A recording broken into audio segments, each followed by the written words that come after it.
80 शब्द प्रति मिनट शुरू।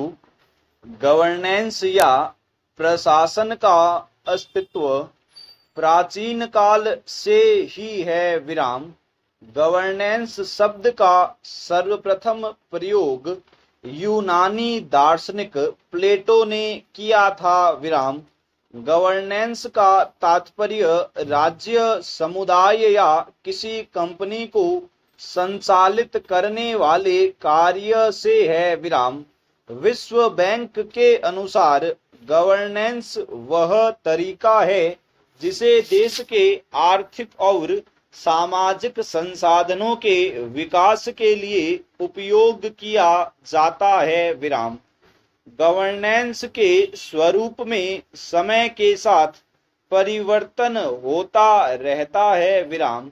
सूचना एवं संचार प्रौद्योगिकी ने गवर्नेंस को प्रभावित किया है तथा गवर्नेंस एक नए रूप ई गवर्नेंस को स्थापित किया है विराम।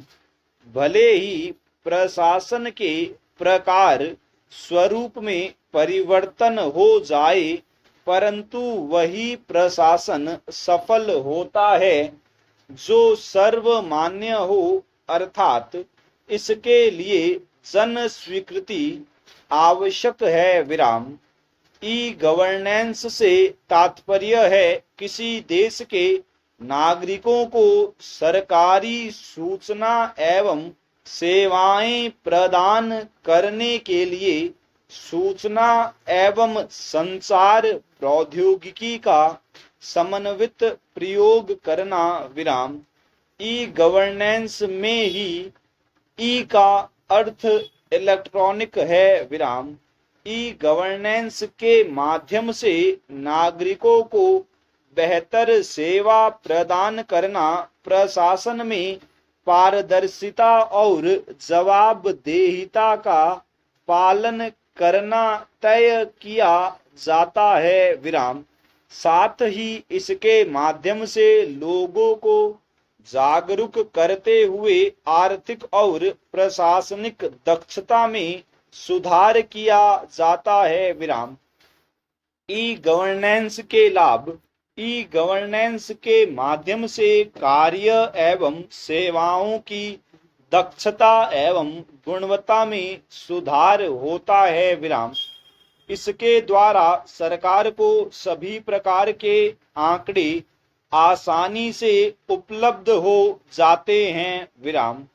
सरकार इन आंकड़ों का विश्लेषण कर इनका उपयोग विभिन्न योजनाओं एवं नीतियां बनाने में करती है विराम।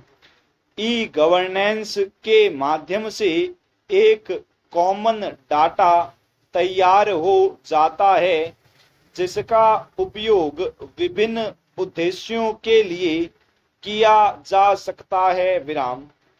इसमें जनता और सरकार के बीच स्वस्थ एवं पारदर्शी संवाद बढ़ता है विराम। ई गवर्नेंस से व्यवसाय और नए अवसरों का सृजन हुआ है विराम। साथ ही यह समय की भी बचत करता है विराम। ई गवर्नेंस से भ्रष्टाचार को कम किया जा सकता है विराम। पहले के कामकाज अधिकतर कागजी फाइलों पर आधारित होते थे जिसमें समय और धन दोनों की बर्बादी होती थी विराम। ई गवर्नेंस इन समस्याओं से निजात पाई जा सकती है विराम। ई गवर्नेंस से सुशासन को बल मिलता है विराम। इसके द्वारा सरकारी सेवाएं नागरिकोन्मुख हो जाती है जिससे नागरिकों में सरकार के प्रति विश्वसनीयता बढ़ जाती है विराम। यह पर्यावरण हितैषी भी है विराम। ई गवर्नेंस के क्षेत्र में भारत सरकार के प्रयोग।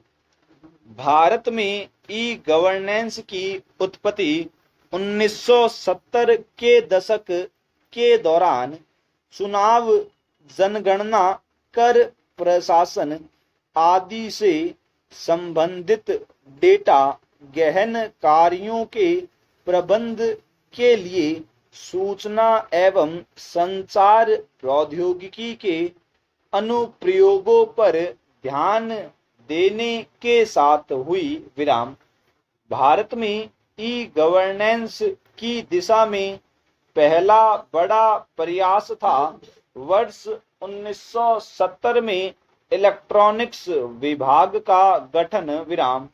वर्ष 1977 में राष्ट्रीय सूचना विज्ञान केंद्र NIC की स्थापना की गई, जिसने देश के सभी जिला कार्यालयों को कंप्यूटरीकृत करने के लिए जिला सूचना प्रणाली कार्यक्रम शुरू किया। विराम। इसी प्रकार ई गवर्नेंस को बढ़ावा देने की दिशा में वर्ष 1987 में लॉन्च NI सेंट राष्ट्रीय उपग्रह आधारित कंप्यूटर नेटवर्क एक क्रांतिकारी कदम था। विराम। ई गवर्नेंस को बढ़ावा देने हेतु इसके अंतर्गत कई महत्वपूर्ण योजनाओं को संचालित किया गया है, जो काफी लाभप्रद साबित हुई है। ऐसी प्रमुख योजनाएं एवं कार्यक्रम निम्न है। राष्ट्रीय ई गवर्नेंस योजना। भारत सरकार ने वर्ष 2006 में इस योजना की शुरुआत की थी, जिसका लक्ष्य कॉमन सर्विस सेंटरों के माध्यम से आम नागरिकों को सभी सरकारी सेवाओं तक पहुंच प्रदान करते हुए सक्षमता, पारदर्शिता और विश्वसनीयता सुनिश्चित करना है। विराम। भारत में आज 3.47 लाख सामान्य सेवा केंद्र कॉमन सर्विस सेंटर है, जिनकी सहायता से विभिन्न सेवाओं को डिजिटली रूप से उपलब्ध कराया जा रहा है। विराम। इन केंद्रों से विशेषतः ग्रामीण समाज के उपेक्षित वर्गों का सशक्तिकरण हुआ है और 12 लाख से अधिक लोगों को रोजगार मिला है। विराम। Digital India. भारत में ई गवर्नेंस को बढ़ावा देने के लिए सूचना प्रौद्योगिकी के माध्यम से वर्ष 2015 में डिजिटल इंडिया कार्यक्रम प्रारंभ किया गया। विराम। डिजिटल इंडिया ने भारत में गवर्नेंस की दिशा में क्रांतिकारी परिवर्तन ला दिया है। विराम। इस कार्यक्रम ने सरकारी सेवाओं की सुविधा हेतु लोगों को घर बैठे डिजिटल प्लेटफॉर्म दिया है। विराम। इस कार्यक्रम के अंतर्गत कुछ महत्वपूर्ण नागरिक केंद्रित सेवाओं को देखा जा सकता है, जिनका वर्णन निम्नलिखित है। प्रत्यक्ष लाभ अंतरण। इसके अंतर्गत सरकार की ओर से मिलने वाले लाभों को सीधे लाभार्थियों के बैंक खाते में अंतरित किया जाता है। विराम। इसमें लगभग 440 कार्यक्रमों को शामिल किया गया है, जिससे आज करोड़ों की बचत होती है। विराम। Digi locker. यह नागरिकों को उनके सार्वजनिक और निजी दस्तावेजों को पब्लिक क्लाउड में सुरक्षित रखने के लिए निजी स्थान उपलब्ध कराकर कागज विहीन अभिशासन उपलब्ध कराता है। विराम। उमंग। यह अनेक सरकारी सेवाएं उपलब्ध कराने वाला संपूर्ण मोबाइल ऐप है। विराम। मेरी सरकार, माई गवर्नमेंट।